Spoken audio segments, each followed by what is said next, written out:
Merci de rester fidèle au programme de ITV. Asalaamaaleykum mbokk yi di leen nuyu di leen dalal ci seen premier numéro émission Ndiathiaru année 2021 di profiter ci occasion bi pour wax une bonne et heureuse année à toutes et à tous di leen souhaiter atum jàmm atum naataange. suñu premier numéro bi nag dañ koy dooree ci benn coow boo xam ne moo fi jib mooy li nga xam ne mooy programme éducation sexuelle bi ñu bëgg a introduire à l'école. ñu nar ko waxtaanee tey ak ki nga xamante ne mooy Dame Mbodj di secrétaire général bu CUSEMS authentique Dame ñu ngi lay nuyu di la dalal ci plateau wu Ndiathiar. waaw maa ngi lay fay soxna Lalla di la gërëm di la tamit gën a ñaaxaat ndaxte gis nañ liggéey bu rafet bi ngay def di profito rek di nuyu ñëpp ni ñuy seetaan d'abord ñi ma seqal waxtaan yi nga xam ne samay xarit lañ. yàgg nañu jëflante ba noppi nag di wax ñi nga xam ne ñuy seetaan ñu ngi leen di ñaanal at mu neex 2021 di ñaan nag lii nga xam moom lañ nar a waxtaanee wax dëgg yàlla ñu leeral gindi ñu askan wi ci liñ ci gëm ak jeexital yim nar a am sunu askan bu ko defee di ñaan rek lépp loo xam ne wax nañ ko fi mu jural njariñ réew mi donc maa ngi lay sant di la gërëm. keneen ki ñuy dalal ci plateau bi tey di Ibrahima Top nekk président bu union départementale de l'association des parents d'élèves bu Guédiawaye monsieur Top ñu ngi lay nuyu di la dalal. maa ngi lay gërëm soxna Lalla di gërëm sama co-débatteur di gërëm sama rakk Dame mi nga xam ne xam naa ko miin naa ko di rafetlu itam liggéeyam bu baax ci mbir mi ci système bi parce que qu'on le veuille ou non c'est quelqu'un boo xam ne bii mu ngi jouer partition ci biir mbir mi waaw di nuyu waa ITV.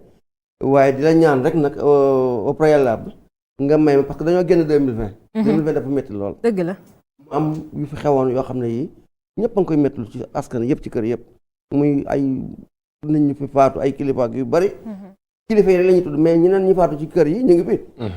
ñooñu aussi dañ leen ci boole. ñu tudd kilifa yi te tudd ñu ñooñu kon ñooñu ñëpp maa leen def ci benn pañe di ñaan yàlla mu jégal leen seen bàkkaar nga may ma rek mu tudd ci ñaar. parce que man ancien militaire la muy général Mamadou Niang ma xam ne dama ko miin lool ñu nekkoon bokk nekk quartier xam comme ancien soldat la moom da ngay waaru beneen bi ci des muy sama yaay di Seyda Mariama Niass ñaar ñooñu daal maa ngi leen di ñaan yàlla may leen njëggal te dugal yóbbu leen ca àjjanay firdawsi yi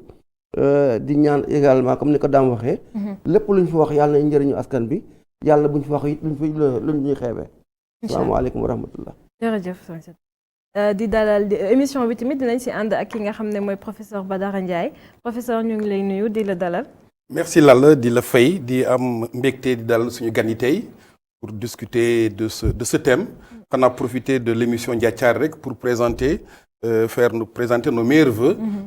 à toutes les Sénégalaises à tous les Sénégalais. Dame Mbodj gis nañ coow li fi jóg nee nañu dañu bëgg introduire programme d'éducation sexuelle à l'école coow li njëkkoon na fi am. mais bii yoon dafa am lu mu rax parce que ñenn ñi dem nañ ba ne dañoo sax bëgg a introduire def initiation pour accepter loo nit ñi homosexualité lan moo ci nekk dëggantaan. waaw jërëjëf soxna Lalla coow loolu effectivement moom mooy coow fin d'année bi li tax mu am mooy dafa am benn lël boo xam ni dañ ko organiser woon ñoom ministère éducation nationale ànd ci ak UNESCO. ñu jàppoon ko le 21 le 22 ak 23 décembre bii nu génn. bi mu amee ñetti fanu lël boobu nga xam ni ministre de l'éducation moom moo convoqué ña fa dem muy waa UNESCO ak acteuru njàng mi nga xam ni ñoom ñëpp ña nga fa daje. mi ngi signé convocation le 18 décembre. le 18 décembre 2020 ci la ko signé moom ministre Mamadou Talla ministre de l'éducation nationale bu Sénégal. tuddee ko atelier. de validation boo xam ni thème ba dani santé de la reproduction la bi coow li amee sax moom nee na effectivement santé de la reproduction la woote mais lu ñu doon waxtaan la noonu rek mais li ci am il faut ñu wax ko tamit te muy dëgg mooy du bii mooy première lël bi nu woote atelier yi nu woote ci mbir moom tudde ko toujours santé de la reproduction door na au moins depuis 2012 man xam naa plusieurs ateliers yu nu organisé yoo xam ni am na depuis 2012 2013 2014 sax ña ngi ko defee ci benn hôtel bu nekk fii Radisson Blu boo xam ne ñoom ñii waa UNESCO ña nga fa woon waa éducation ña nga fa woon tudde ko toujours le même thème parce que ñoom réew mun dem damay leeral d'abord ñu ni seetaan ni UNESCO amul programme pour Sénégal kese dafa am benn programme bu mu tënk ci ñi nga xam ne ñoom ñoo jàppe seen bopp ni ñoom dañoo am gis-gis ci àdduna tuddee seen bopp le nouvel ordre mondial pàcc bu nekk ñu am nun gisee àdduna ñu ne kon ci jàng tamit il faut ñu am seen programme boo xam ne réew yëpp ñoo yem nañ koy jàngee c'est une forme sax d'arrogance que personne ne comprend parce que UNESCO pluralité la mus a am moom la mus a développé c'est-à-dire que culture ku nekk da nga am say culture noo gisee àdduna ak noo xam mooy sa aada ak sa cosaan ku ci nekk ñu la doon permettre ci li ngay gëm nga doxale ko ni nga ko gëmee léegi nag ñu taxawoo tegal seenu document tudde ko principe directeur internationaux pour l'éducation sexuelle complète noonu lañ ko tuddee document bi muy un document de 164 pages. yow gis nga document bi. effectivement mi ngi nii sama téléphone. document boobu lañ tënk wax niñ bëggee àdduna bi yëpp jàngalee ko seen i doom. c'est-à-dire loolu mooy première forme d'arrogance. alors que réew yëpp yamuñ. jàng ku ci nekk da nga am noo gisee sa jàngu réew par rapport ak say niveau de développement par rapport ak li nga xam ne mooy sa aada ak sa cosaan ak say diine. ñu ne nag ñoom noonu lañ ko gisee. document boobu nag la ñuy wër ci àdduna bi di ko valider. document boobu ngay wax lan moo ci nekk loo xamante ne nii moo soulever tollé bi. lan moo leen si déranger. document boobu li ci nekk mooy dañ ne léegi xale yi nga xam dañoo toll juróomi at ba bu ñuy am fukki at ak juróom-ñett. mooy 5 à 18 ans. bi ñuy toll ci juróomi at mooy ñu ngi ci école élémentaire bi ñu ngi doog a dal. nekk préscolaire sax pour ñenn ñi. parce que ñun Sénégal 5 ans préscolaire la ñuy nekk donc ñu ngi nekk au moins ay petite section yooyu donc ñun foofu lañ déparé ni moom mooy âge bi nga xam moom la xale bi commencé jàng sexualité. ñoom loolu lañ jàpp ñu ni éducation sexuelle bi fa lay doore. bu fa doore ñu jàngal ko yu sew sewaan yi. bu demee ba am 9 ans 12 ans ñu commencé ko dugal yeneen module yu bees. yoo xam ni dañ koy miinal.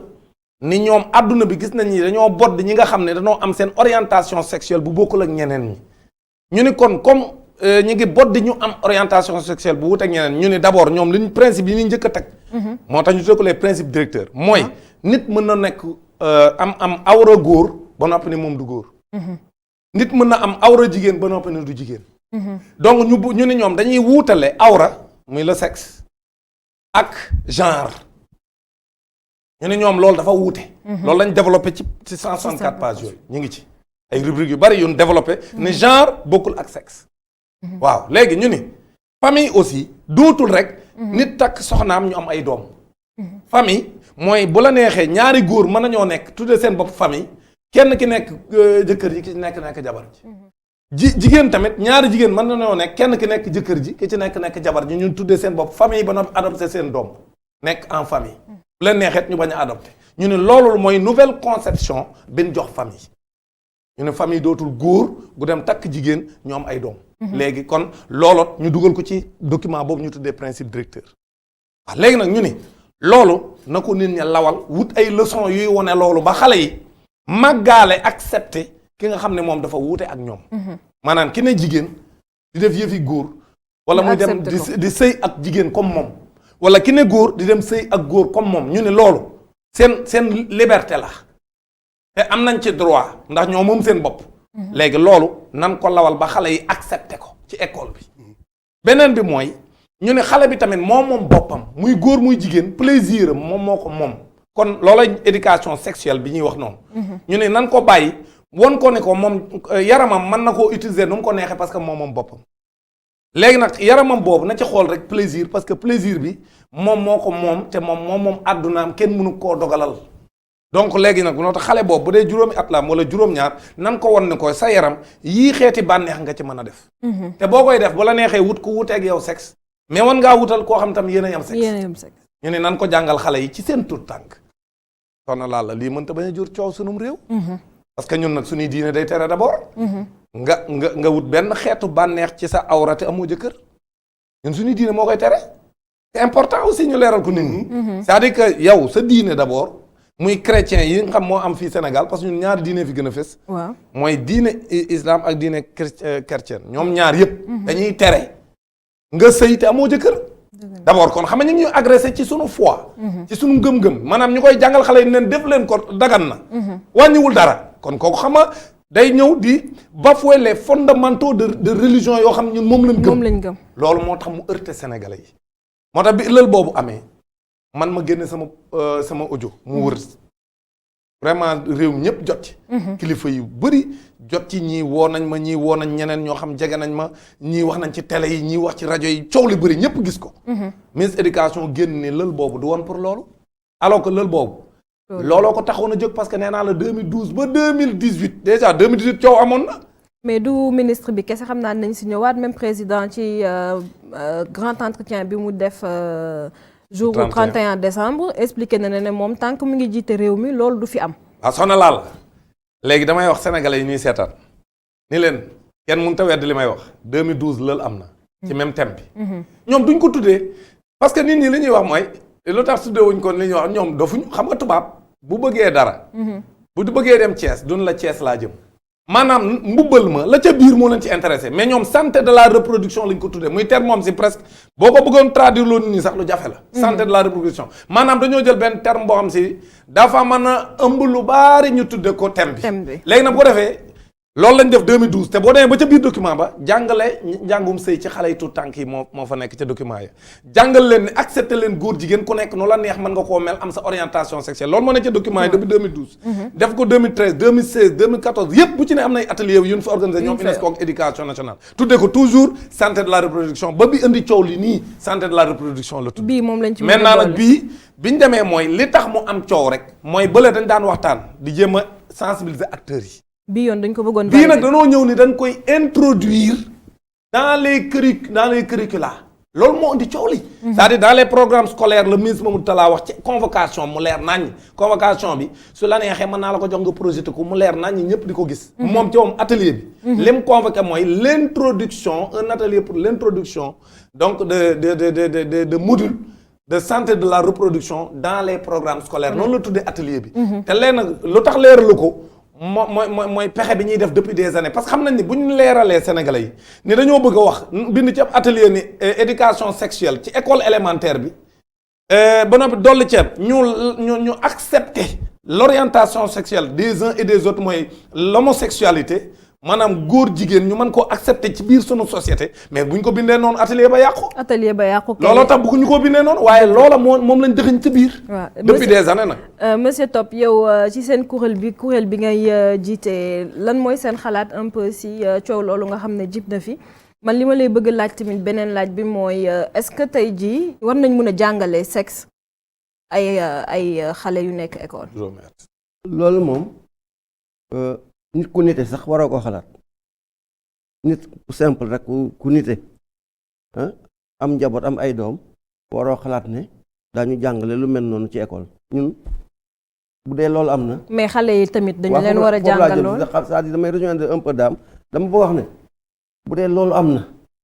dama ne loolu bu dee am na ñu duñ ci ànd tey te duñ ci ànd ëllëg parce que ñu nit dañu am ay valeur am ay coutume ak i tradition yoo xam ne permettre ñun ñuy nangu lu mel noonu mais dama bëgg a revenir un peu ci tuuti ci li Dame wax parce que Dame dafa wax 2012 man je vais au-delà de 2012 parce que si vous rappelez Eva Marie Coll Seck nekkoon na ministre de la santé Modou Diagne Fada également la même chose dama fàtte malheureusement document bi maa ngi koy indiwaale woon mais dama ko fàtte fa ma demoon moo tax mënu ma leen ko woon mais préparé woon naa ko ba su ma ñëwee woon leen ko mu préfacé benn ay documents parlant de la santé de la reproduction mais c'était bien avant 2012 Dame loolu moom lu am la maintenant ñun suñu problème mooy santé de la reproduction est-ce que forcément mooy éducation sexuelle à l'école ça c'est un point qu'il faut clarifier ça c'est deux deuxièmement document boobu de 164 pages boobu Dame yor parce que Dame du ma mën a dindi ay waxam waaye du ma ko dëggal li tax du ma ko mën a dindi moom nee na gis na dégg na wala léeg-léeg sax mu ne am na ay ñooñam ñu fekkee ñuy wax loolu kon en tant que responsable du ma ko dindi mais ñun nous sommes une fédération responsable dañu bëgg yu mel noonu bu amee document yooyu ñu di ko partager ak nit ñi ñuy xamal lu ne fàng kenn du ko jeex document yooyu suñ ko amoon sous les yeux kon est-ce que ñun ak ñoom duñ bokk porter plaidoyer boobu xeexandoo ak ñoom xeex bi mais bu fekkee ne dafa am ay documents yoo xam ne ñenn ñi ñoo ko yor mu am ce qu'on appelle la rétention d'information ci yenn sujets yi ñun dañ ci xaw a maandu tuuti surtout nag que ñun bañ ko déggee daam effectivement daam a fait def na ay audio man audio yi laa njëkk a jot man maa jot audio yi parce que man dama nekk ci soldat là aussi quoi dafa bokk ci ay affaires yu bari ba ma jotee audio daam bi ba ma déggee baasam laa xam ne daam la te xaj na am na fu mu ko teg ma jël audio bi yóbbul ko président ñu woote benn réunion de secrétariat exécutif national ci mbir mi li ñu njëkk a def mooy dem seeti ministre bi parce que quand même nit ki booy xeex mbir da nga ci war a am ay firnde yu leer daam dafa am ay firnde yu ñu amul ñun suñ ko amoon xaj na est-ce que duñ ko raw mais amul na ko ñu dem seeti ministre bi ministre bi daal dañuy waxal xamal nañu loolu amul mais affaire li am lan la qu'est-ce qu'il nous a dit il nous a dit que grille la bu am boo xam ne bi ça ne concerne pas uniquement le Sénégal ça concerne le monde entier kenn ku nekk la intéressé ca grille ba ngay jël maanaam c'est pas forcément la santé comment dirais-je l'éducation sexuelle dans les écoles surtout à partir de 5 ans loolu xel nangu ko mu ne ñun ba mu ñëwee fii mosuñu ko nangu ña ko soxla jël nañu ko pays réew ya ko soxla ñoom jël nañu ko mais ñun mosuñoo xalaat di ko jël magum jëmm la kilifa la bu fekkee dañ koy déglu surtout nag qu'on n'a pas de preuves palpables sur sous nos yeux muy benn le 31 décembre le président de la République yéen ñi journalistes yi ngeen posé ko ay questions dugg ci biir mbir moomu moom mi nga xam ne mooy kilifa réew mi parce que quoi que l'on puisse mooy kilifa réew mi bu taxawee ne loolu dafa mës a am tant que moom mu ngi fii ci réew mi loolu dafa mës a am damay jàpp ne jusqu'à preuve du contraire loolu rek la ñuy dëggal ñun ba ba ñuy gis nag lu ko dindi bés bu ñu gisee nag lu ko dindi daam bu boobaa bul na xaar ñun dañuy ñëw ànd ak yow ci xeex boobu ñu xeexandoo ko mais nag xeex bi warul yem kon bu boobaa warul yem ci syndicat yi warul yem ci société civile warul yem ci mouvement parental même sëriñ si dañ ci war a dugg parce que sëriñ si nag aussi nañ ko waxta dee duñ toog fële rek am na yoo xam ne ku ko wax Sénégal nag moom xaj na boo génnee sa gars yi daf la ci mbedd mi mais nag nañ jël seen responsabilité aussi am na loo xam ne bu dee dafa am cim réew bu dee am na laa wax bu dee am na dafa am ñoom dañuy jël seen responsabilité mais comme parce que ñoom aussi nañ xamal doomu aadama yi ne c'est des gens responsables autour de ces marabouts là y a des intellectuels yoo xam ne ils sont un peu partout lii xew ci réew mi dañ koy xam dama jàpp ne ñoom buñ demoon ba gis ne lii ñuy wax nii tey di ko romalaat am na wala dëggu na ñoom kenn du la jiitu ci xeeb loolu laa jàpp ndax loolu mooy seen wareef leneen luñ def lu dul loolu wàcc nañ seen yoon loolu la ñun daal loolu laa ci mën a wax pour le moment en attendant maintenant l'approfondissement du débat professeur waaw man li may njëkk a def mooy déjà faire une différence de concept c'est-à-dire moi je fais la différence entre li ñuy wooye éducation sexuelle et le contenu qu'il faut donner à ce concept parce que éducation sexuelle quand même bu ñu dégg éducation sexuelle rek ñu tiit éducation sexuelle yàgg na am suñu réew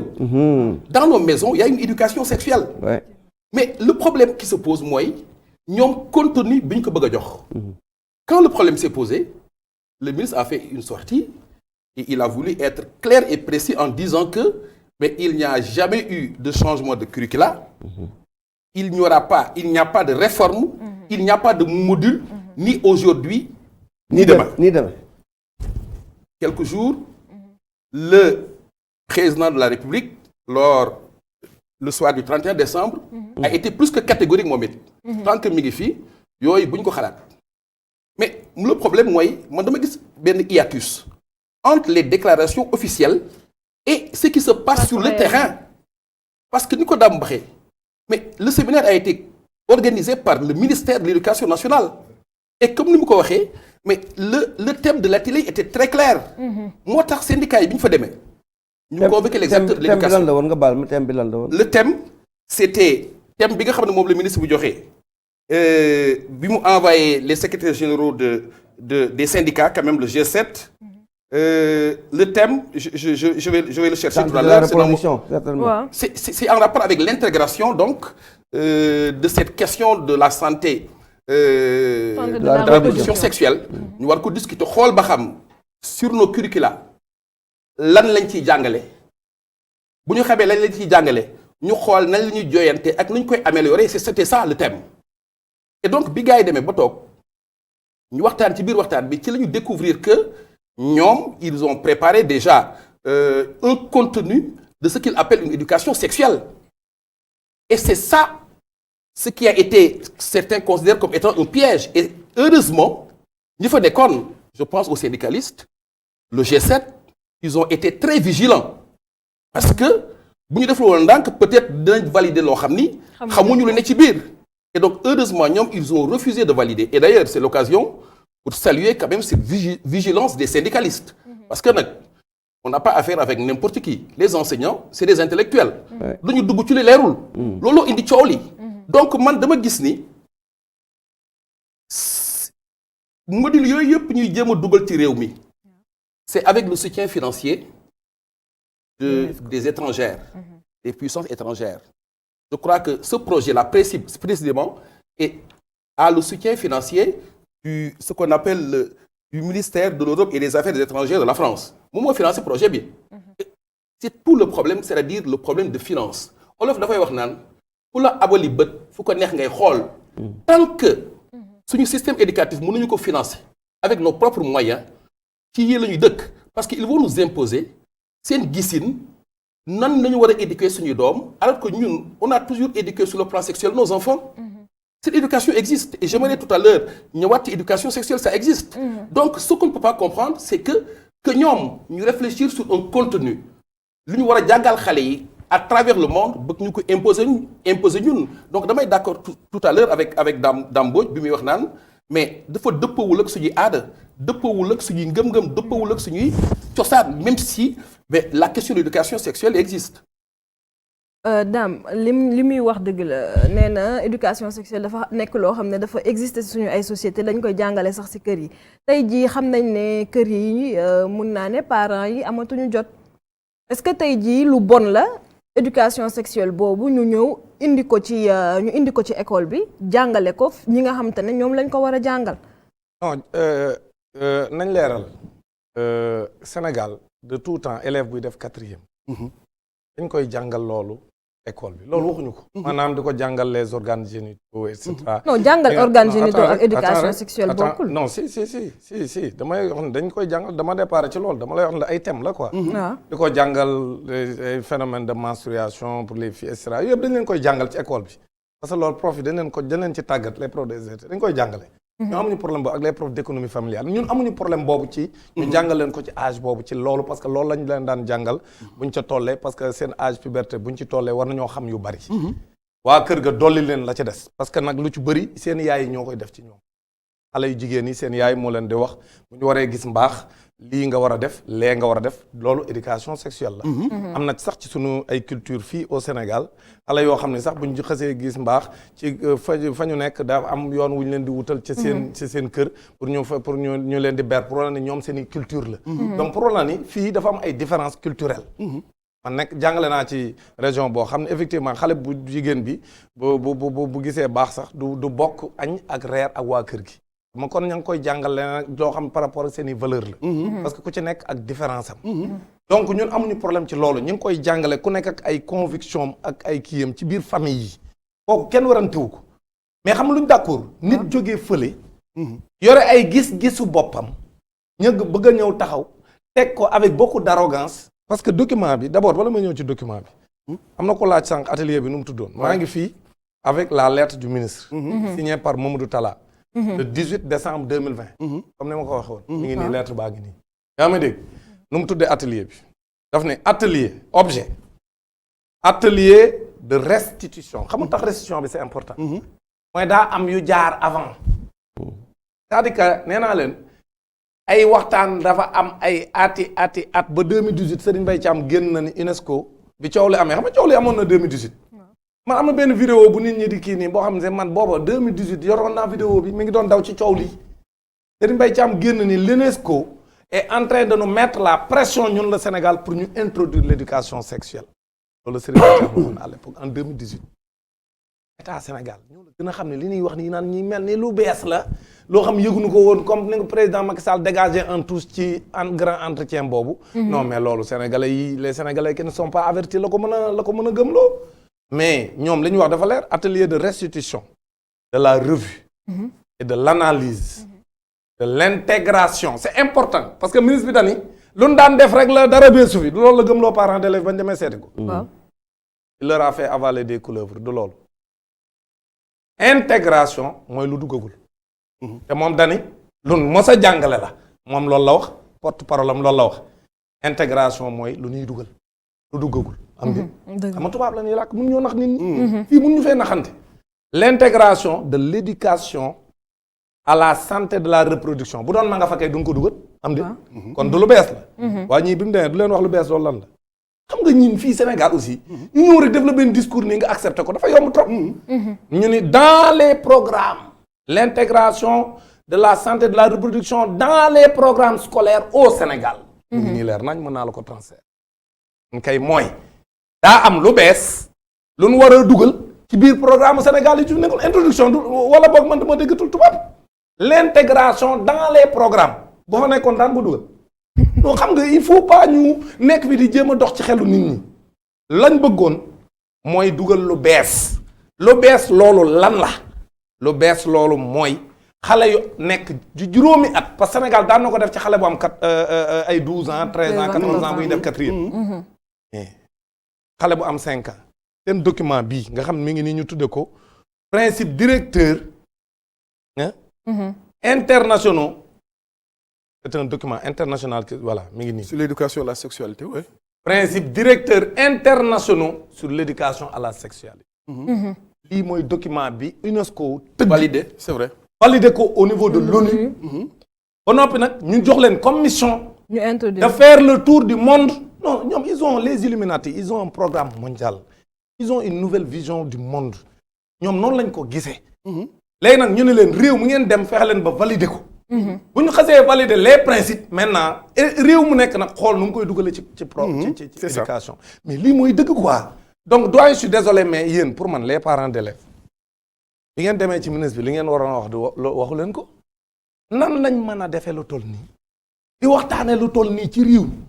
waajuru ndongo yi nga xam moom seen i doom ñu nii duñ leen fa woo loolu kay moom yéen bu ngeen njëkk bu ngeen demee loolu ngeen ko waroon njëkk a laaj ne ko waa ministre de l'éducation yow lu toll nii am ci réew mi ñu bëgg a jàngal suñuy doom ndax la leen di jàngal baax na am baaxul waaye lu ñuy dugal la ci biir njàng bi ba mu andi coow waaye yéen lu tax boolewu leen ñu ci loolu kay moo doon question ba président ba parents d'élèves loolu la ñu waroon a kaas nan lañ mën a dugalee lu toll nii ci réew mi di waxtaane lu réew nii ba noppi parents d'élèves yi nga am si ñoom ñooy wax ci turu parents d'élèves Sénégal yi jur xale yooyu ñuy jàngal bu ñuy wookee ñoo leen fa war a njëkk a woo laal am de waaw donc man pour man ñu xam programme bi mais non dañu leen a war a woo maanaam mënuñoo waxtaane waxtaan wi même bu doon waxtaan kese la sax même bu doon waxtaan kese te dugaloon dara sax dañ leen a war a woo waxuntuma laag nag waxtaan woo xam ne c'est un atelier de validation boo xam lañ doon waxtaane la ñuy restituer pour introduire ko dans les programmes scolaires waaye yow lii moo nekk ci convocation bi maintenant am na ñuy wax ne effectivement mais séminaire ba kañ la jeexoon du séminaire ba daa am le 21. le 22 le 23. le 22 le 23 est-ce que dégg nga fi coow le 23. est-ce que 24 dégg nga fi coow. est-ce que le 25 dégg nga fi coow. le 26 dégg nga fi coow. 27 la coow la man maa defar audio mu jàll Sénégal gi yëpp. parce que affaire bi du question que man maa nga fa woon d'accord ma ci mbir mi du loolu. boo fa nekkee d'accord ci lan nga def pour du sotti liñ bëgg parce que man je l'ai dit dans l'audio su ma fa nekkoon coow la ci atelier ba lay amee. reeteet ko. Sénégal yëpp yëg ko kon duma xaar la 27. mais nag daam ci atelier bi nga baal ma am na coow. parce que syndicalistes yi fa nekkoon le G7 ils ont tapé sur la table. waa ji nga xam ne moo doon. moom may ma àggale rek boo ñëwee may ma rek ma àggale. néewuma coow amul ca biir atelier ba mais sénégalais yi kenn déggul benn coow. xam nga réunion ñun suñu biir bu ñu nekkee ci réunion di mbëkkante man mii sama réunion syndicat bëgg démb rek. tàngoon na lool par exemple mbëkkante ci réunion loolu garaaw loolu du problème bi xam nga luy problème bi mooy bu ma wax coow amu ci mooy benn sénégalais déggul benn coow. xamuñu woon li fa xew. kenn xamul lu xew coow amul. donc loolu c'est important aussi. on peut pas changer les choses aussi. donc man li ma gëm mooy coow la foofa la waroon a départ man de bu ma fa bokkoon comme ni ma ko waxee coow la fa lay départ foofa ca journaliste ya fa nekk dañuy siiwal ni lii leen bëgg a def sunu réew coow la commencé parce que nag gis nga affaire yi xam nga. damay bañ li ñu daloon ci yenn affaires yi c'est-à-dire ñu ñëw parce que dal nañ ci conseil supérieur islamique bi à l'époque bi ñu demee ba bëgg a changer code de la famille bi xam nga sunu chef religieux yi d'accord ñu woon mais jamono yooyu man li ma jàpp mooy la baaxoon mooy bu coow la bari woon dëgg à l'époque code de la famille bi kenn du ko fi appliqué parce que réew mi nag ñun ñoo ko moom ñun jiite moomun c'est-à-dire que reeteet nga koy def Sénégal yëpp yëg ko président Macky Sall moo la gën a xam ne yow gëm nga ne ministre éducation nationale ñeme naa de convoqué réunion bu mel nii te Macky Sall yëg ko yow gëm nga lool ci dans un régime présidentiel ak ko xam ni man boobu sax nee na ci entretien grand entretien boobu ngay wax ni fii Sénégal bi journaliste yi di kañ premier ministre naan pouvoir premier ministre mu ne premier ministre bu mu amee pouvoir moom Macky Sall du loolu la wax na ni premier ministre daa am benn pouvoir premier ministre day dara du loolu la wax du dara la wax sax c'est le terme qu'il a utilisé dañu premier ministre du dara et d'accord nag président Macky Sall dans un régime présidentiel premier ministre du dara xam nga tax du dara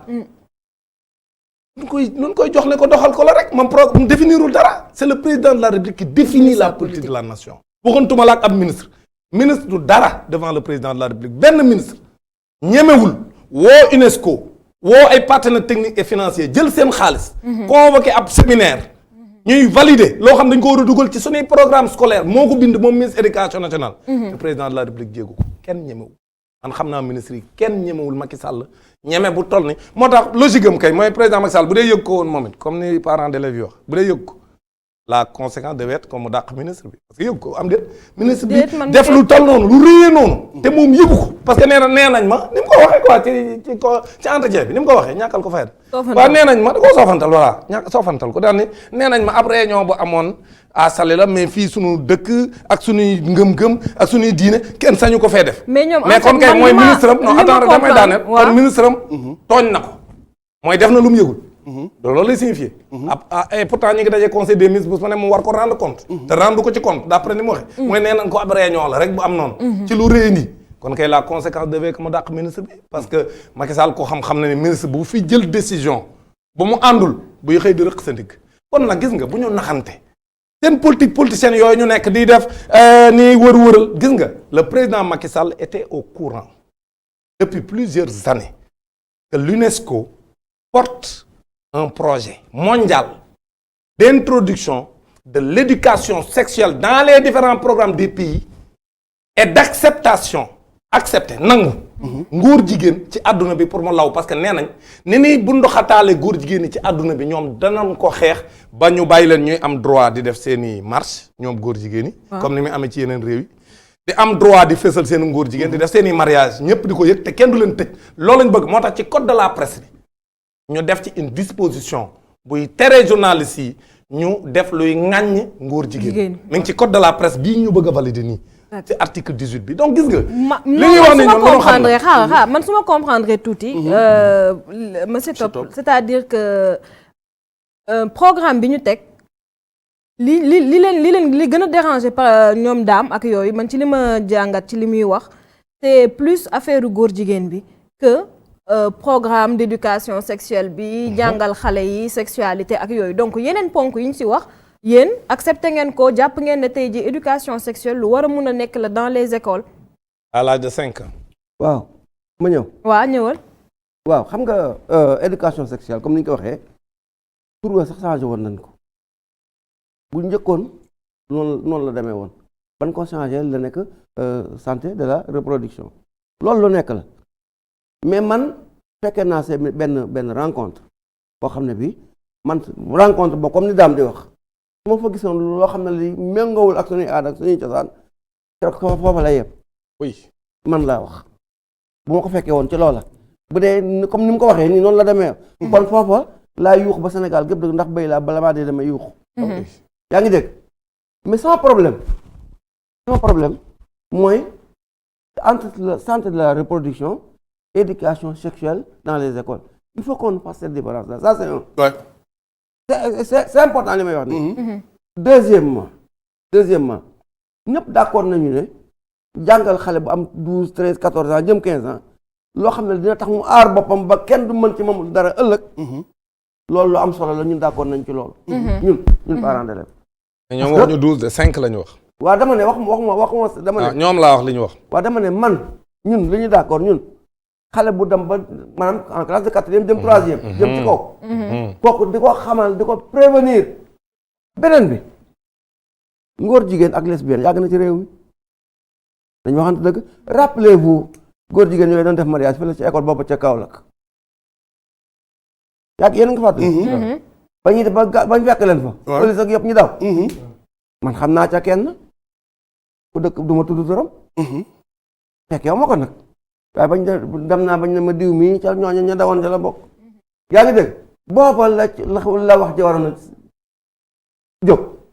ñu xeex loolu lesbienne bi xam ma Cité Fadia xam ma fanate am na foo xam ne jàpp nañ leen fii ci Ndakaaru gi loolu yàgg na fi wax ji du loolu gis nga wax ji mooy UNESCO Banque mondiale FMI ak ku mën a doon programme ba ngay tëral ñoom ay tubaab lañu ay nasaraan lañu la ñuy tëral ñun mënuñu leen a tëral ñu tëral ko li ñu mën mooy li ngeen bëgg ñun du am ci suñu réew mi loolu du fi am yéen a xam nag programme bu ngeen mën a indi proposition la waaw la wala déet wala waaw la wala déet man li may demandé syndicalistes yi du ma wax man waxi G7 ak G20 du ma dugg ci débat boobu parce que daal dafa am benn position boo xam ne bi moom la ma sa xeex man la may xeex ci séance tenante laa koy def man loolu moom yàgg naa dégg mu di ko wax dëgg wax dëgg yàlla yàgg naa dégg muy wax lu mel noonu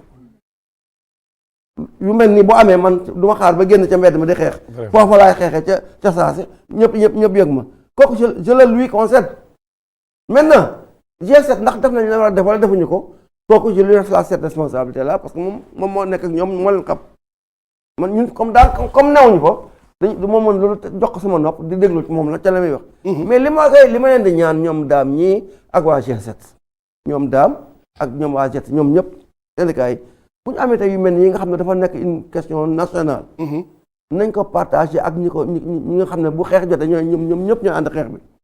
société civile parents d'élèves chefs religieux et coutumiers notable buñ jotee ñun ñëpp bu document boobu li mu am nii comme information bu ñu ko amee amee comme ñu ak comme moom ni mu ko amee mais waaye yooyu day nekk benn soit dañ koy xeex ñu xam ne ànduñu ci xeexuñu ko ñu xam ne ñun ak ñooña ñoo yem.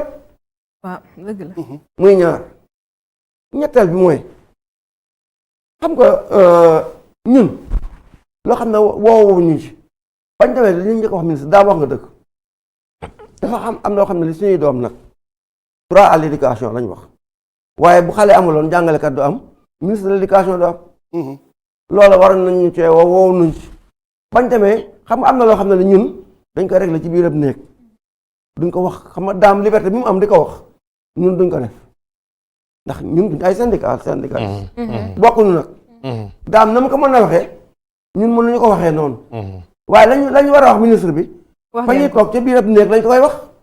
waaye duñ wax ay kilifa duñ wax ci biir néeg ba pare génn waat ko ci biti loolu duñ ko def ñun je ne sais pas si je me suis fait comprendre. Tout à fait. mais lépp loo xam ne lii lu baax la ci réew mii mu loo xam ne dëppoo na ak diine dëppoo na ak aada bu rafet. ñun ku ñu ci gisul wala déggoon ci xamal na ñu ko ci loolu la amoon lu may wax ci question boobu. laata ñuy continuer waxtaan bi rek dama bëggoon ñu ànd seetaan benn élément boo xam ne Mactar Nguer defal nañu ko ci école Sénégal yi ñuy laaj tout tànk yi ñoom lan mooy seen xalaat ci mbir moomu.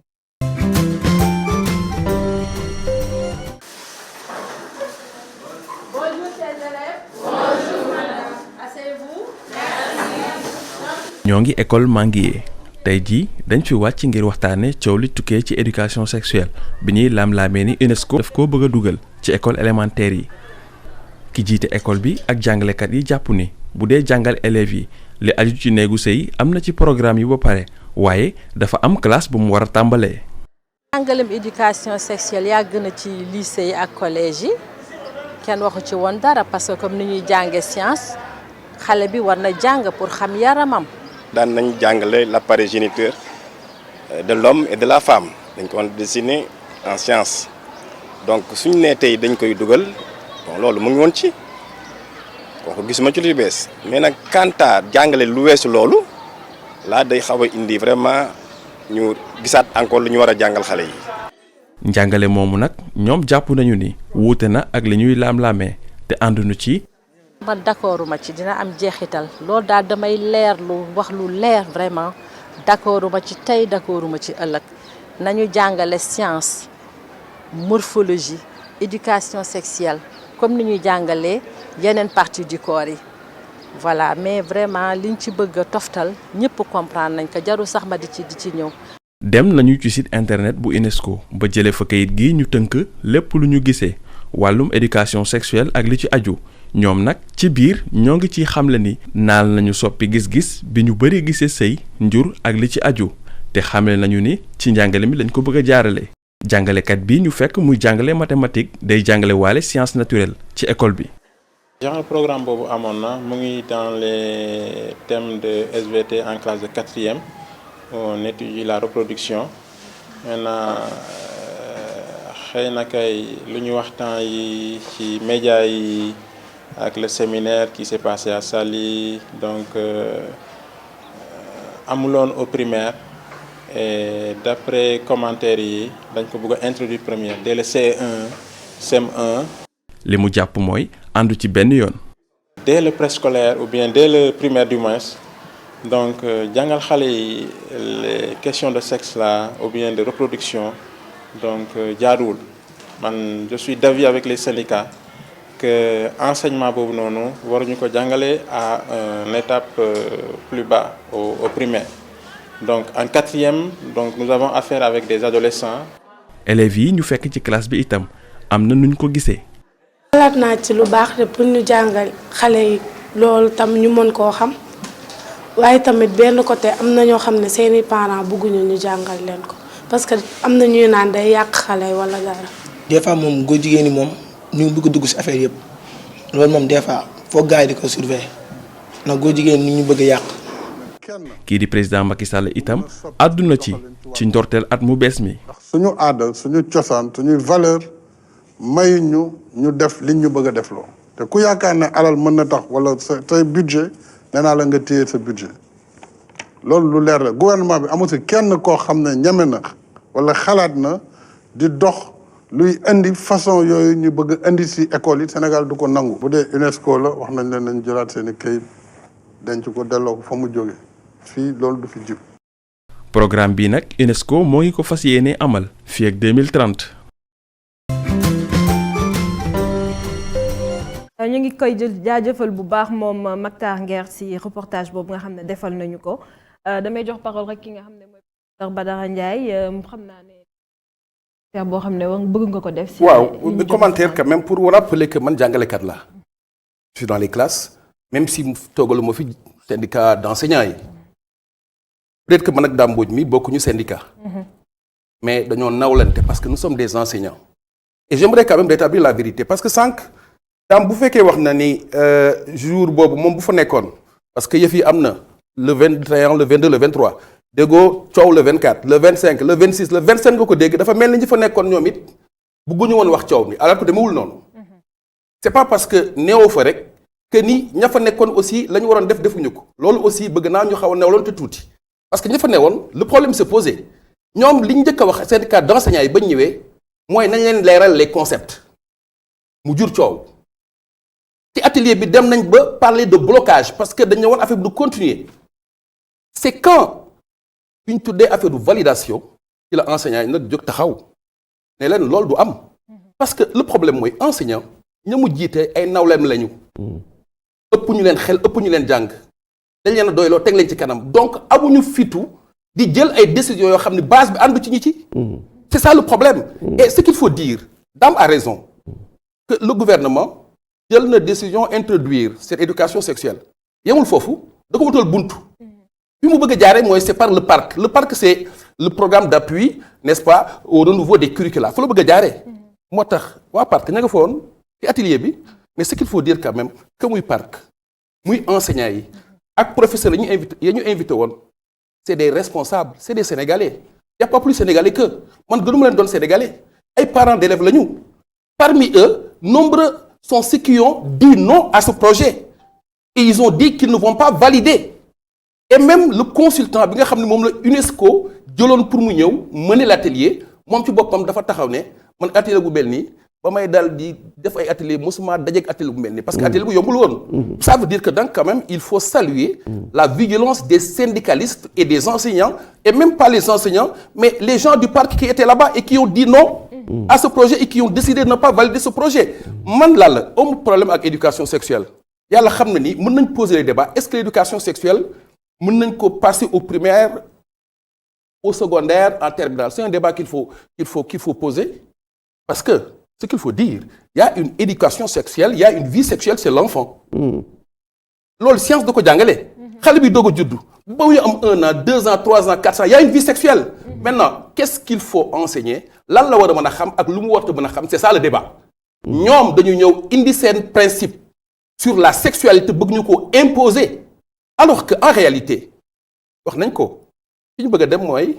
de petit à petit dugal ci yenn pratiques yi ak yenn concept yoo xam ne ñun xamuñu ko. Xam nga le concept de genre, il faut le poser. Il faut en discuter. Parce que quand même le Sénégal ne peut pas être absent de ces débats-là. C'est quoi notre position par rapport au genre? Et quand l'affaire s'est posée, moi dama dem jëli sama carte d'identité. Sama permis pour vérifier. C'est vrai que on ne met plus sexe, on met genre.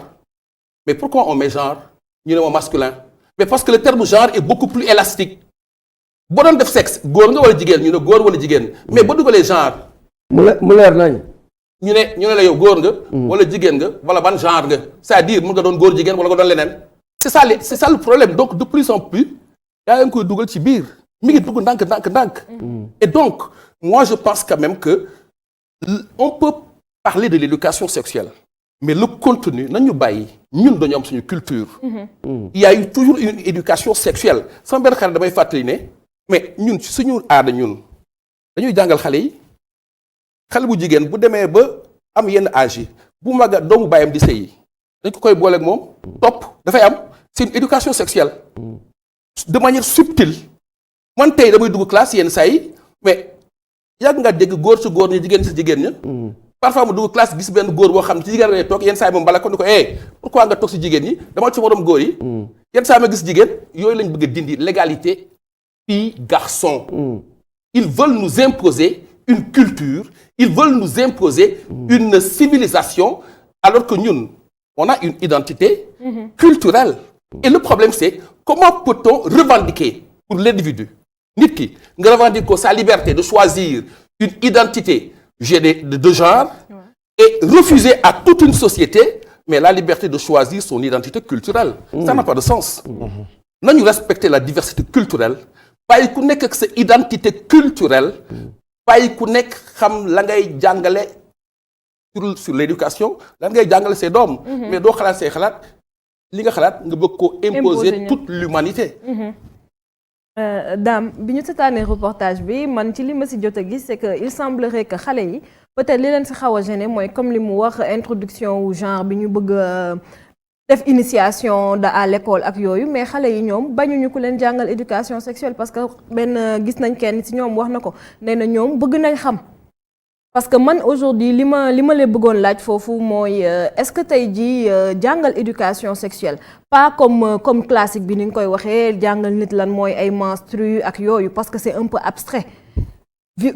grossesse en milieu scolaire yi nga xam ne ñu ngi koy faral di gis mu bari loolu. Est-ce que tey jii teg programme d'éducation sexuelle di wax nit ñi tenir leen un langage franc du mun a nekk benn solution à ça. C'est ça. waaw dégg naa li nga wax mais xam nga il faut ñu nangu ni ñun dañuy déparé man ce qui m'intéresse c'est pas lan la ñu war a def ak yooyu yëpp li ñu intéressé mooy li andi coow li ak document bi ko andi man ci document laay wax waxuma ci lu abstrait dañoo andi lu leer naa ñi ñoom waa UNESCO. Ça aussi c'est important. On parle de ce document. Le document dit objectif d'apprentissage. yow gis naa ni projeté nañ ko sànq ci sa télé. 5 ans la démarré. ñu wax ci ñoom li ñuy proposer ñun néew ñu xale bu am 13 ans 14 ans waruñu koo jàngal sexualité ñun loolu waxuñu ko. parce que yàgg na fi am. problème bi du loolu. mais nan la ñuy ñëwee ay xale yoo xam ñi ngi toll ci 5 ans. ñu naan leen day ñëw di leen jàngal loo xam ni ku ne xam na ni yow sa doom man sénégalais yi wax yëpp li contrairement li ngay wax xale laajuñu élève élémentaire parce que reportage ñi wax noonu du ñu ay élève élémentaire. gis nga ñuy wax ñëpp koo ci ni sa doom ndax bëgg nga à 5 ans ñu jàngal ko nu muy sëy ak nu muy amee plaisir da nga naan d'accord. soxna Lalla pour mettre fin à ce débat benn sénégalais d'accord. L'écrasante majorité des Sénégalais ont rejeté ça. loolu muy dëgg. Sénégalais yi d'accord ci seen doom yi am juróomi at. ak i juróom-benni at ñu leen di jàngal nu ñuy sëyee. parce que nag loo gis jàng lu ci ne da nga am fooy toll. pour ñu jàngal la ko. foofa du âge bi. loolu d'abord mooy premier débat bi maintenant nag bu ñu demee ba am ay 12 ans ki 13 ans di gis baax ak yooyu ñu leen di jàngal loolu kan moo ne loolu dafa bon loolu kenn mus cee kaas ñoom ministère bi kay moo tax mu talaa bu ne lañ daan rek la ñuy def ñu ne ko déet waaye 5 ans kay. mosu mais école man aussi longtemps que je me souvienne daanuñu jàngalee xale yi nan la ñu war a sëy ak yooyu. non c'est-à-dire di leen jàngal loolu ñoo mooy libertinage boobu ñu ci bëgg a dugal ñoom ñoo la gën a xam ne aussi loolu sénégalais d'accord ñu ko. loolu kenn d'accord ci ñun leen wax mooy bu ñu yegsee ñu leen di jàngal lañ leen daan jàngal loolu lañ d'accord mooy comme li ministre bi wax ne lañ daan jàngale rek lañ ñuy jàngale waaye amul dara luñ ci soppi kon lu tax lu jaraloon atelier xam nga ñoom dañoo defa ni sénégalais yi dof lañ leen teg man damay toog a càgg bi ma seetaanee Mamadou Talla mu waxee waxam jooju naan noo lañ daan jàngale rek lañ jàngale vraiment dara changé wu fii moi je prends l'engagement c'est un discours démagogique dañ waxante dëgg loolu mu wax amul li am mooy dañoo bëggoon andi ay coppite ba woo fa waa parc yi muy wax woo fa keneen ak keneen dañoo bëggoon andi lu bees lu tax assumé wu ko moom Mamadou Talla président de la République Macky Sall tax assumé wu ko man du ma comme Sénégal c'est pas parce que dañuy sànni benn discours rek ñu avalé ko comme ça c'est quand même ça c'est manquer de respect aux Sénégalais sax d'ailleurs man bi ma seetaanee président Macky Sall ci grand entretien boobu vraiment moi j'étais déçu parce que xam nga man lu ma gëm nga un dirigeant da ngay am courage c'est-à-dire que man courage bu ma doon xaar ci ñoom mooy ñu ni ñun daal danoo yaakaaroon ni vraiment Sénégalais yi mën nanoo accepter principe directeur yi comme ni mu amee ci àdduna bi woote nañ waxtaan nañ ay yoon ba bii dañoo bëggoon dugal ko mais gis nañ ni acteurs yi d'accorduñ léegi nag kon ñun ñoo juum wax dëgg yàlla comme juum nañ léegi nag ca lay indee discours ferme boobu mu am moom président mais nag discours ferme boo xam ne yow yaa d'accordoon ci lépp ba fii c'est ça la vérité leen bu ñu wër-wëral donc maintenant beneen bi aussi man su may wax ni les camarades man waxuma pour kii wala kee ay sénégalais ñoo fa nekkoon ça c'est important parce que parents d'élèves yaa ngi nii kenn woowu leen fa loolu rek déjà c'est suspect mais beneen bi oui c'est très suspect beneen bi mooy man dama gëm ni buñ ne kenn ñamu fee def lu jàngalekat yi d'accordul non def nañ fi ba tey lu jàngalekat yi d'accordul ci Sénégal signé nañ fay accord de minuit yoo xam ni dañuy dem signé loo xam jàngalekat yi yëguñu ko en 2018 qu'est-ce qui s'est passé l'avenant parce que moi je ne l'appelle pas un accord l'avenant qui a été signé en 2018 est-ce que discuté nañ ko ci benn école est-ce que les enseignants ont donné leur avis donc il faut que les gens ñuy arrêter ñun li ñuy wax nii lu ñu xam la nee naa leen man jàng mi ruus naa cee wax lu ñuy weddi en 2018 l'avenant qui a été signé par un groupe de syndicats kenn discuté wu ko les enseignants n'ont pas donné leur avis donc fii tamit xam nga lu naroon am bu coow amul woon contrairement à ce que certains ont dit non atelier ba jàlloon na non validation sous réserve moo naroon am lan mooy validation sous réserve mooy ma rek man mun naa ko expliquer mooy ce qui s'est passé avec Macky Sall ak waa ñoon charte bi ba ñuy waxtaan ci charte bi ama Macky dani biñ koy valider moom daal si woon na réserve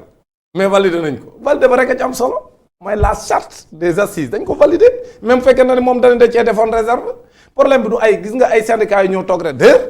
la koy firndeel l'IGF l'inspecteur général de l'éducation et de la formation ba fa newoon xam nga lu ma wax dani ñun suñ neexee def forcing appliqué ko parce que on n'a pas besoin yéen bu ngeen dee wax seeni réserve du ñu tee ñu appliquer affaire bi ba ñuy génn ci atelier bi loolu la ñu wax loolu la wax moom IGF donc qu'est-ce que ça signifie maanaam bu coow loolu yamoon foofa ca saal ba comme nam fa yamee le 23 et je le réitère le 24 25 26 27 ba heure bi coow amul xamul naroon am ñu toog ba ci àgg rek ñu commencé ko jàng ñu waxee ñu ne validé woon nañ ko bu ko defee ña fa nekkoon ne ñun defoon nañ suñu réserve loolu laa d'accord ku ci nekk ak sa gis-gis li ma d'accord mooy coow li c'était te li ma gëm mooy ci atelier ba la coow li waroon a dem parce que gis nga nit booy def dara da nga ko tu assumes parce que man mënuma comprendre nga dañ ci séminaire toog ca séminaire ba pendant 3 jours ñuy wax loo xam ne yow gis nga fi mu jëm kenn coow amul nga jël seen i per jëm dëkk ca seen i hôtel ñu pare ñu valider avec des réserves ku nekk dem parce que ñoom ba ñuy jóge foofu le 23 leen jàpp mooy valider nañ de parce que IGF bi moo ni on n'a pas besoin de la caution de qui que ce soit pour valider ko loolu moom IGF moo ko wax waaw léegi donc ça veut dire que bu ci benn coow amul woon ba sénégalais yi jot ci ba riir mi bari mais président Macky Sall li mu wax grand entretien bi du ko wax kon 31 décembre bi coow du jib gis nga kon Mamadou Talla li mu wax nii du ko wax Mamadou Talla xam nga mu dellu ginnaaw parce que dafa gis ni sénégalais yëpp danoo ànd ni àndun ci liñ bëgg a def mooy njàngum sëy mu teel parce que teel bi c'est important ensuite njàngum sëy ñoom lañ tuddee njàngum sëy ñun bokku nañ lañ tuddee njàngum sëy dañ njàngum sëy mooy xale yi ñu leen di woon dañu war a xam rek par rapport ak seen développement seen morphologie seen corps et cetera ak yéen war a xam yu mënta ñàkk yooyu lañ leen jàngal même quatrième mais quatrième kenn jàngalewul xale bi naan ko boo bëggee am plaisir benn prof SVT ñëmu la jàkkaarloo ki élève am ci quatrième naan ko boo bëggee am plaisir fii ngay jaar fee ngay jaar loolu bokkul ci njàng mi leen leen di jàngal mooy leen war a xam par rapport à leur morphologie xamal leen seen yaram ñu gis ni seen yaram mi ngi soppeeku prof bi ñëw won leen liy soppeeku lu ko waral loolu lañ leen di jàngal waaye nag boo bëggee sëy demal wuti xale bu jigéen defal nii jëlal lii def jaar fee pour am plaisir loolu kenn jàngalewu ko ci école pour mu leer kon nag te ñii seen document bi looloo ci ne looloo si nekk donc looloo tax ma ne muy éducation sexuelle bi ak muy ngóor jigéen min bëgg a oyofalal c'est vrai que je suis d'accord avec mes co-débatteurs que effectivement boo xoolee télé yi série yi mi ngi leen koy jàngal ci jàngal bu leer nañ ñu nii sëyee léegi série yi déjà titre ba maîtresse d'un homme marié infidèle Virginie xaw ma c'est-à-dire yooyu yëpp ay xeeti lawal def leen lu leen neex la mais loolu ñu encadré woon ko ci école bi est-ce que gën gis nañ sax ci benn téléfilm fii Sénégal et je le dis ñu dugal couleur LGBT bi ci film bi mu leer nañ ñu ko ci dugal muy leer nañ ci épisode yu bari couleur LGBT bi mi ngi ci film bu leer nañ ñu fii Sénégal famille yi ñi ngi toog seen kër di ko seetaan chaque jour et loolu ça pose problème donc ñun man li ma gëm mooy c'est un agenda qu'ils ont d'ailleurs c'est pourquoi man ci sama audio bi ma mujj a def ma ni président Macky Sall bi mu defee grand entretien ba ni moom d'accord ci te du ma sa am dama ne leen waa li gën a gaaw kay kon na ko def léegi moom nee na d'accord ci parce que àndul ak suñu aada ak suñu cosaan ak suñuy diine te Sénégalais yëpp d'accord nañu bugguñu ko te moom moo ñuy jiite ñun Sénégal li nu bëgg la war a def waa léegi luy tee ñu voter une loi à l'Assemblée nationale buy criminaliser l'homosexualité Sénégalais yi bugguñu ko xanaa moomatuñ suñu réew jeex na léegi man monsieur Top li ma bëggoon xam foofu mooy comme tey jii li mu wax nii bu ñu génnee affaire góor jigéen boobu jamono tamit mu ngi dox même bu ñu la ko jàngalul école jàngaluñ la ko ca kër ga ñu ngi la koy jàngal à travers les séries est-ce que tey jii comme li ñu wax éducation sexuelle à l'école bi non seulement xëy na war nañ ko jéem a réviser pas seulement jàngal xale yi nga xam ne sa yaram nan lay développé woo ak loolu mais lan ngeen jàpp ne tey jii moom la ñu war a mën a jàngal xale à l'école comme sexualité ak ban âge parce que c'est peut-être aussi c'est une nécessité. jërëjëf waaw man li fi may tàmbali mooy pour rassurer tout le monde les parents d'élèves qui nous ont envoyé ici les syndicalistes comme Dame Mbodj ak ñeneen ñi ak naataangoom yi ak yéen journalistes yi que ñun d'accord ñun parents d'élèves d'accord ñu pour ñu koy jàngale à bas âge maanaam à partir de 5 ans comme ni nga ko waxee. loolu moom c'est exclu. ñun parents d'élèves d'accord ci et je porte la voix des parents d'élèves. ah gis nañ parents d'élèves wax la contraire. non attends ma. xaw ma nag ci yéen la bokk. bokkul beneen ci association. kon yënga ki ko wax. kon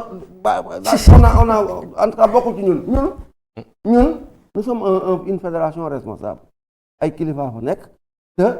lu ñuy def sacerdoce la. tey ñu defuñu dara dañuy def parce que buñ sañoon ñun li ñu tële woon ci sunu njàng xale yi dem ba dépassé ko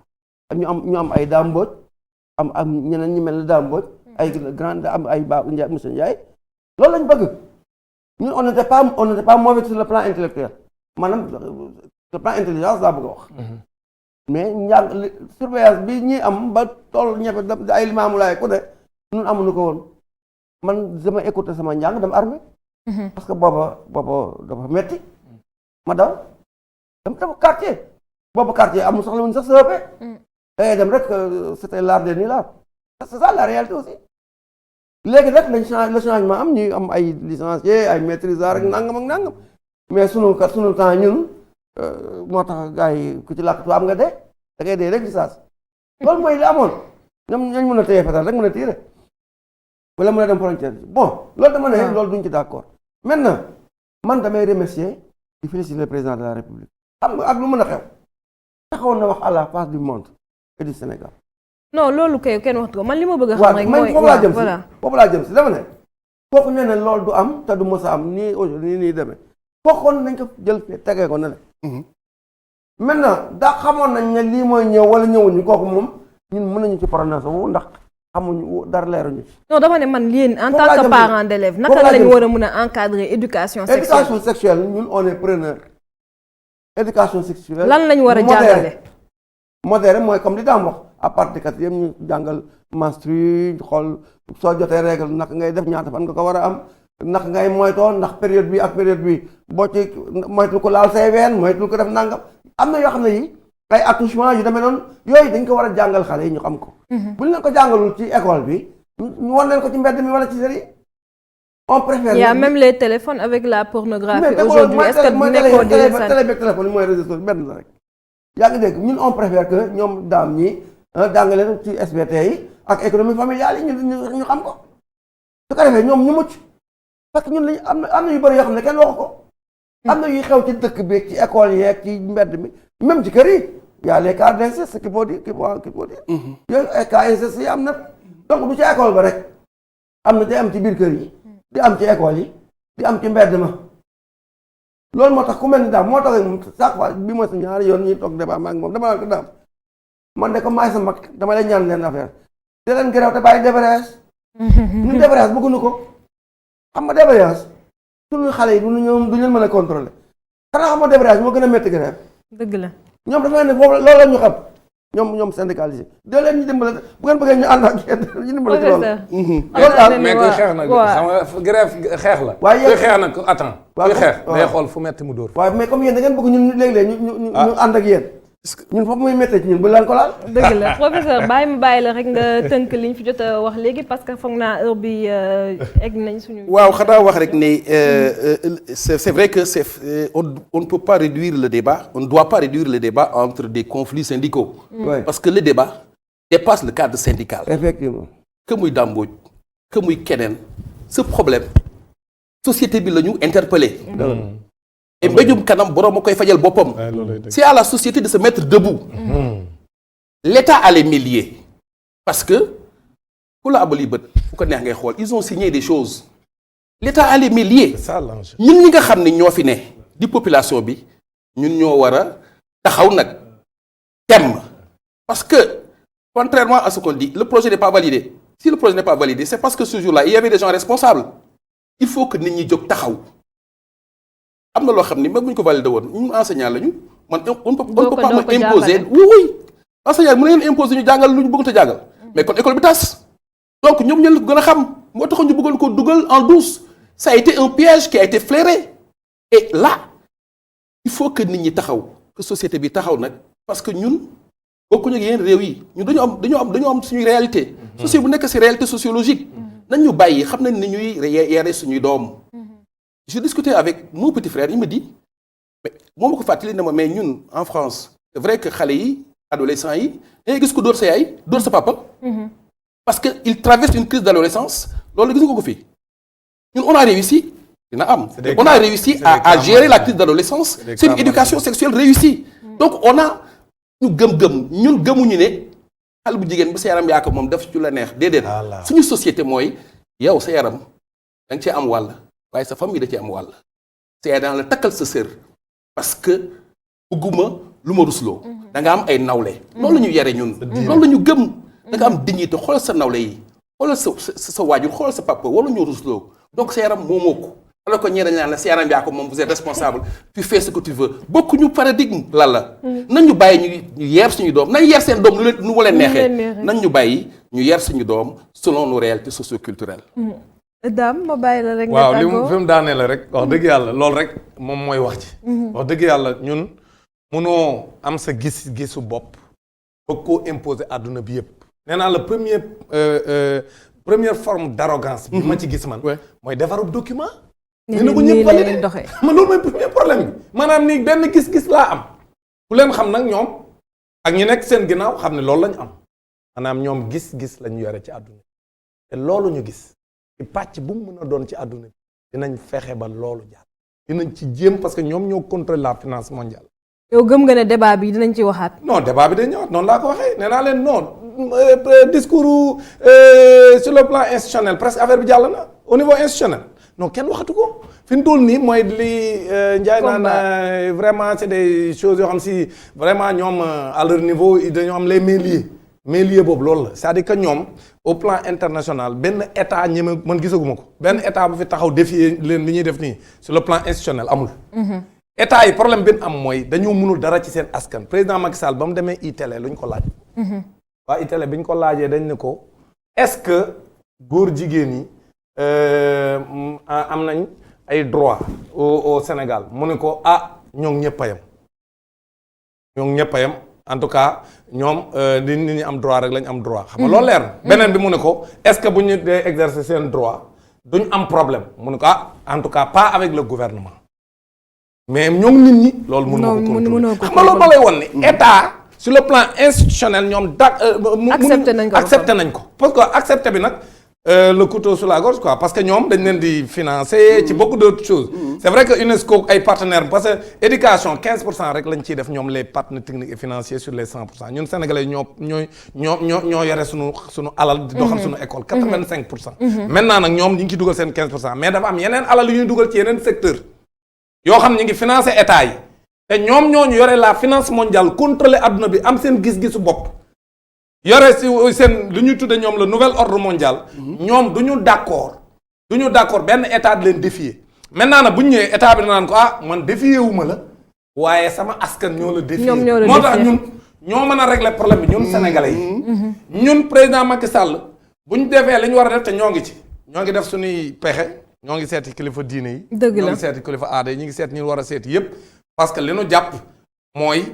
dañu war a dem ñëpp par exemple aujourd'hui il y a une pétition boo xam si kilifa diine yi ñu ngi koy signé. muy jàngu bi muy diine islam ñëpp ñu ngi leen di seet ñoom kilifa yi pour ñu signer la pétition pour la criminalisation de l'homosexualité au Sénégal. loolu bu ñu ca yeggee incha allah bu ñu koy def président Macky Sall ak nguuram dootuñu ci mun dara parce que ñun sénégalais yi comme ni ko Ndiaye waxee ñun ñoo war a jël suñuy responsabilité parce que réew mi ñu fi nekk ñun ñoo leen fal. moomuñu réew mi. kon li ñu bëgg war nañ ko bàyyil monsieur Top rek daal di.